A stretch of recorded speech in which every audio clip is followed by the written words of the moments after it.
Gold trusted gold buyers మీరు తాకట్టు పెట్టిన బంగారాన్ని విడిపించి ఈ రోజు ఉన్న మార్కెట్ ధరకు కొనబడను.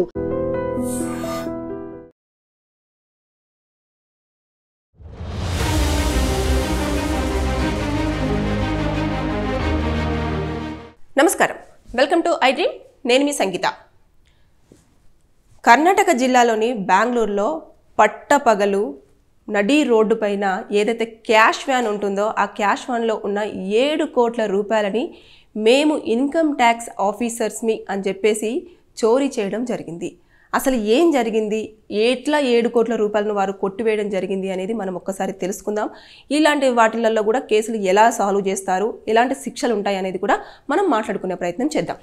ఇప్పుడు ఎలా ఉంటుందంటే, ఒక ప్రైవేట్ బ్యాంకు నుంచి వెళ్ళి కూడా వారు ఏదైతే ఏటీఎం సెంటర్స్ ఉన్నాయో ఏటీఎం సెంటర్స్లలో డబ్బుల్ని అందులో లోడ్ చేయడం కోసం అని చెప్పేసి ఆ వ్యాన్లో మొత్తం క్యాష్ అంతా ఎక్కించుకొని తీసుకొని వెళ్తున్నప్పుడు అందులో డ్రైవరు, అదేవిధంగా సెక్యూరిటీ, క్యాష్ ఎవరైతే దాంట్లో లోడ్ చేస్తారో ఆ ఒక ఆఫీసర్, వీళ్ళందరూ కలిసి వెళ్తున్న సమయంలో దానిని వెంబడించిన కొంతమంది వారి యొక్క కారు పైన గవర్నమెంట్ వెహికల్ అని చెప్పేసి రాసుకోవడం జరిగింది. రాసుకొని దాన్ని ఫాలో అవుతూ కొంచెం దూరం వెళ్ళగానే దానికి కారుకి ఏదైతే క్యాష్ వ్యాన్ ఉందో క్యాష్ వ్యాన్కి దగ్గరికి వచ్చి ఆగి, మేము ఇన్కమ్ ట్యాక్స్ ఆఫీసర్స్మి, మీరు పేపర్స్ చూపించండి, మీరు ఎంత క్యాష్ తీసుకెళ్లడం జరుగుతుంది ఏంటి అని చెప్పేసి మొత్తం పూర్తి స్థాయిలో అడిగినట్టే అడిగి వారు ఏదైతే డబ్బులు ఉన్నాయో ఆ డబ్బుల యొక్క పెట్టెను కూడా వారి వ్యాన్లో తీసుకోవడం అనేది జరిగిన తర్వాత చాలా బలవంతంగా వారిని భయపెట్టించేసి ఇలా దబాయించేసి ఇలా చేసి మొత్తానికైతే వారు తీసుకున్న తర్వాత కొంచెం దూరం వెళ్ళగానే ఎవరైతే వీళ్ళతో పాటు ట్రావెల్ చేస్తున్నారో వారందరినీ కూడా భయపెట్టించేసి దించి ఇమీడియట్గా ఆ వ్యాన్ తీసేసుకొని వెళ్ళిపోవడం జరిగింది. అయితే ఇప్పుడు అక్కడున్న పోలీస్ అధికారులు కానివ్వండి, అదేవిధంగా టాస్క్ ఫోర్స్ కానివ్వండి, ప్రతి ఒక్కరు కూడా ఈ కేసులో ఇన్వాల్వ్ అయ్యారు. దాదాపుగా ఒక 5 నుంచి 6 బృందాల వరకు కూడా మొత్తం సర్చ్ అనేది చేయడం జరుగుతుంది. ఒక 6 వ్యక్తులు కూడా రావడం జరిగింది. వచ్చిన తర్వాత వారిని భయాందోళనకు గురి చేయడము, కొన్ని క్వశ్చన్స్ అన్నీ కూడా అడిగేసి వారిని ముప్పు తిప్పలు పెట్టేసి మరి అక్కడున్న 7 కోట్ల రూపాయలని వారు తీసుకొని పారిపోవడం అయిపోయింది కదా. అయిపోయిన తర్వాత ఇప్పుడు ఇక్కడ మనం పరిశీలించాల్సింది ఏంటంటే, వారు ఎక్కడికి వెళ్ళినా సరే ఇమీడియట్గా పోలీసులు ఏం చేస్తారంటే అన్ని కూడళ్లలో, అంటే అన్ని చెక్ పోస్టులు ఉంటాయి, అదేవిధంగా సిగ్నల్స్ ఉంటాయి కదా, ఆ సిగ్నల్స్లలో కూడా కంపల్సరిగా ఏదైతే వెహికల్ ఉంటుందో ఆ వెహికల్ యొక్క రెడ్ కలర్ వెహికల్, అదేవిధంగా దాని నెంబరు, ఇకపోతే ఆ గవర్నమెంట్ వెహికల్ అని రాస్తున్నది కదా, అవన్నీ కూడా వాళ్ళు ఐడెంటిటీ మార్క్స్ లాగా చెప్పేసి ఎక్కడెక్కడైతే చెక్ పోస్టులు ఉంటాయో వారందరికీ కూడా ఇన్ఫర్మేషన్ వాళ్ళు వాకీ టాకీలో వాళ్ళకంతా కూడా ఇన్ఫర్మేషన్ ఇస్తారు. ఇలాంటి వెహికల్ వస్తే మీరు ఆపండి అని చెప్పేసి ఇమీడియట్గా ఏదైతే వాళ్ళకు టెక్నికల్ టీం ఉంటుందో ఆ టెక్నికల్ టీంకి కూడా ఇన్ఫర్మేషన్ ఇస్తారు. ఇచ్చేసి ఈ వెహికల్ అనేది ఏ సిగ్నల్స్ నుంచి వెళ్ళి పాస్ అవుతుంది, ఏ సిగ్నల్స్ దగ్గర నుంచి వెళ్ళి ఎటువైపు వెళ్తుంది అని చెప్పేసి ఎప్పటికప్పుడు ఇన్ఫర్మేషన్ ఇవ్వమని చెప్పేసి అంటూ ఉంటారు. అయితే వీళ్ళు ఇదంతా చెక్ చేస్తున్న సమయంలో ఏదైతే ఉందో వాళ్ళు ఎక్కడి నుంచి వెళ్ళి వెళ్ళారో కానీ మొత్తానికైతే సిగ్నల్స్ దగ్గర మాత్రం ఎక్కడా కూడా వాళ్ళకు చిక్కలేదు. అంటే వాళ్ళు ఏదో కొత్తగా ఒక వేను ఎంచుకోవడం జరిగిందో, లేదంటే సీసీ కెమెరాలు ఉన్న వే కాకుండా వేరే వే నుంచి వెళ్ళడం జరిగిందో తెలియదు, కానీ పోలీసులు మాత్రం వారి గురించి తెగ ప్రయత్నాలు అయితే చేయడం జరుగుతుంది. అయితే ఈ డ్రైవరు, అదేవిధంగా అందులో ఎవరైతే ఎంప్లాయీస్ ఉన్నారో ఆ ఎంప్లాయీస్ యొక్క స్టేట్మెంట్ తీసుకుంటారు కదా, అసలు ఏం జరిగింది, ఏమేమి క్వశ్చన్స్ వేశారు, అదేవిధంగా ఎలా మిమ్మల్ని వాళ్ళు ట్రాప్ చేయడం జరిగింది, మీరు ఎందుకని అక్కడ వెహికల్లోకి మీరు పెట్టను కూడా లోపలికి పంపించడం జరిగింది, ఇవన్నీ కూడా తీసేసి వారి యొక్క ఆనవాళ్ళు, అంటే వాళ్ళు చెప్తూ ఉంటే వీళ్ళు ఒక స్కెచ్ వేపిస్తూ ఉంటారు. ఆ స్కెచ్ వేపించేసిన తర్వాత కొంతమందిని గుర్తుపట్టేసి, అదేవిధంగా పోలీసుల దగ్గర కూడా కొంతమంది నేరస్తులు ఎవరైతే ఉంటారో వాళ్ళ ఫొటోస్ కూడా ఆల్రెడీ ఉంటాయి. ఉన్న తర్వాత వాళ్ళందరినీ కూడా చెక్ చేయడం జరిగింది. చెక్ చేసిన తర్వాత ఈ డ్రైవర్ ఎవరైతే ఉన్నారో అతను ఒక 6 పర్సన్స్ని మాత్రం ఐడెంటిఫై చేశారు. వాళ్ళతో పాటు ఇంకా కొన్ని ఫొటోస్ను కూడా అన్ని పోలీస్ స్టేషన్స్లలో కూడా పంపించడం జరిగింది. వీరు ఎక్కడైనా కనిపిస్తే ఖచ్చితంగా ఇన్ఫర్మేషన్ పాస్ చేయండి, వీళ్ళు డబ్బులు తీసుకొని పారిపోవడం జరిగింది. దాదాపుగా 7 కోట్ల రూపాయలు.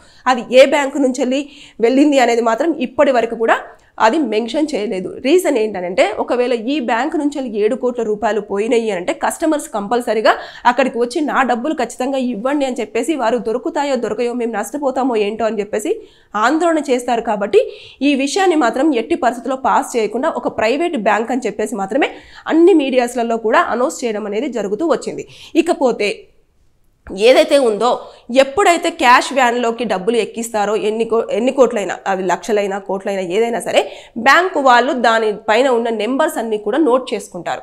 నోట్ చేసుకున్న తర్వాతనే ఏ దగ్గర అంటే వాళ్ళకు ఒక సీక్వెల్ ఉంటుంది. ఆ సీక్వెల్ ప్రకారంగానే ఆ క్యాష్ అంతా తీసేసి ఎక్కడైతే ఏటీఎం ఉంటుందో ఆ ఏటీఎంలో కూడా వాటిని పెట్టడం అనేది జరుగుతూ వస్తూ ఉంటుంది అన్నట్టు. అంటే వాళ్ళ దగ్గర ఖచ్చితంగా ఉంటాయి. ఒకవేళ గనక ఎవరైతే ఈ డబ్బులు దొంగలించారో వారు గనక ఎక్కడైనా ఈ నోట్లను కానీ తీసి వాడినట్లు తెలిస్తే ఇమీడియట్గా అది పోలీసులకు తెలిసే అవకాశం ఉంటుంది. బ్యాంక్ అధికారులు కూడా దాన్ని గుర్తించే ఛాన్సెస్ ఉంటాయి. అంటే నెంబర్స్ ఉంటాయి కంపల్సరీ, ఇలాంటివన్నీ ఉంటాయి. అంటే మనము ఎలా చెప్పొచ్చు అంటే, సాహసం మూవీ చాలా మంది చూసే ఉంటారు. సాహసం మూవీలో కూడా గోపిచంద్ ఏం చేస్తాడు అని అంటే, పిల్లలకు డబ్బులు చూపిద్దాము అన్ని డబ్బులు చూడలేదు కదా అని చెప్పేసి ఎక్కడైతే ఏటీఎం మిషన్ ఉంటుందో దాంట్లో డబ్బులు పెడుతున్న సమయంలో పిల్లల్ని తీసుకెళ్ళి ముట్టిపిచ్చేసి అలా చూపించేసరికి దొంగలు వచ్చేసి వాటిని తీసుకొని పోతూ ఉంటే చేసుకొని పట్టుకోవడము, తర్వాత ఎలాంటి ఇది ఉంటుంది, అధికారులు ఎలా రెస్పాండ్ అవుతారు, ఇవన్నీ కూడా మనం చూసాం. అంటే ఇదే రకంగా ఇప్పుడు సినిమా తరహాలోనే ఇక్కడికి వచ్చేసి ఇన్కమ్ ట్యాక్స్ ఆఫీసర్స్ అని చెప్పేసి వారిని భయాందోళనకు గురి చేసి పెట్టారు కదా.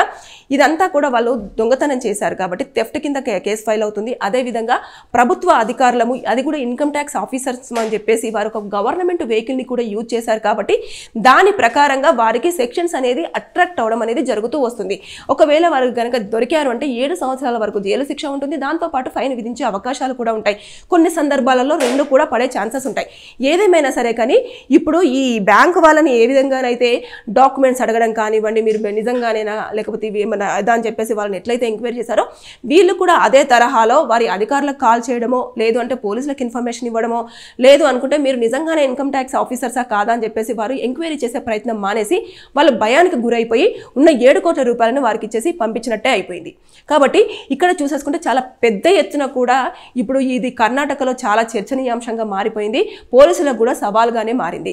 ఇప్పుడు వారిని పట్టుకొని దాని తర్వాత వారు ఎంక్వైరీ చేసిన తర్వాత వారు చెప్పేది దాన్ని బట్టేసి, అంతేకాకుండా ఇలాంటివి ఇంకెక్కడెక్కడ చేశారు, ఎవరెవరినైతే బ్లాక్మెయిల్ చేశారా, లేకపోతే ఏం చేశారు, గతంలో కూడా వీళ్ళకి ఏమైనా క్రైమ్ ఎఫెన్స్లలో దోషులుగా ఉన్నారా, ఇవన్నీ కూడా ఇప్పుడు బయటకు వస్తాయి. వచ్చిన తర్వాత అప్పుడు వారు మొత్తం ఫైనల్గా కొన్ని సెక్షన్స్ వాళ్ళకి అట్రాక్టివ్ చేస్తూ అప్పుడు పనిష్మెంట్ అనేది ఇవ్వడం జరుగుతుంది. ఇప్పుడు మనం ఇందులో అయితే ఈ సెక్షన్సే అప్లికేబుల్ అవుతాయి, ఇంతే పనిష్మెంట్ ఉంటుందని చెప్పేసి మనం కరెక్ట్గా చెప్పలేం. కాకపోతే ఏంటంటే ఇలా ఇన్కమ్ ట్యాక్స్ అంటే చాలా వరకు ఇలా ఫేక్ అంటే ఇలా ఐడెంటి కార్డులు పెట్టుకొని కానివ్వండి, ఇలా నమ్మించడం కానివ్వండి, అంటే ఒక ప్రైవేట్ బ్యాంకుకు సంబంధించిన డబ్బులన్నీ కూడా వాళ్ళు చోరీ చేసేసుకొని తీసుకెళ్ళడం జరిగింది. కాబట్టి ఇప్పుడు ఎట్టి పరిస్థితుల్లోనైనా కూడా దాన్ని పట్టేసుకున్న తర్వాత వారికి పనిష్మెంట్ ఏముంటుంది ఏంటి అనేది మాత్రం తెలుస్తుంది. కాబట్టి చూసారు కదా, పట్టపగలై ఇలాంటివన్నీ జరుగుతున్నాయి. కాబట్టి చాలా వరకు జాగ్రత్తగా ఉండాలి. ఎవరు ఏదొచ్చి మేము ఇది అని చెప్పినా సరే వారి ఐడెంటిటీ కార్డ్స్ చూడండి, కొన్ని ఫేక్ ఐడెంటిటీ కార్డ్స్ కూడా ఉంటున్నాయి. కాబట్టి దయచేసి పోలీసులకు మాత్రం మీరు ఇన్ఫర్మేషన్ ఇవ్వకుండా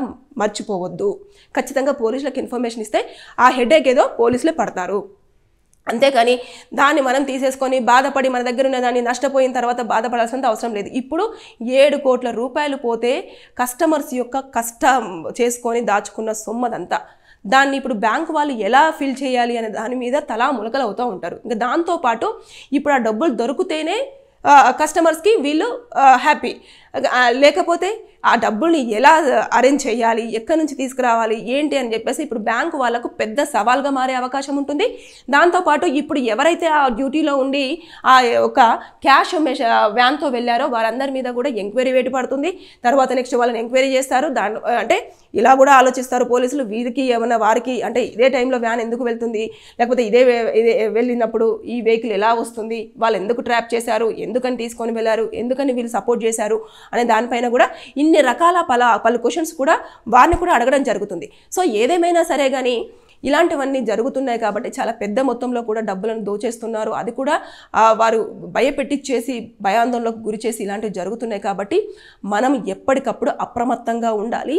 ఎవ్వరు వచ్చినా సరే భయపడకుండా డబ్బుల విషయంలో మాత్రం జాగ్రత్తలు తీసుకోవాలి. ఒకవేళ మీకు డౌట్గా అనిపిస్తే మాత్రం దగ్గరలోని పోలీస్ స్టేషన్కి ఇన్ఫర్మేషన్ ఇవ్వడం మర్చిపోవద్దు.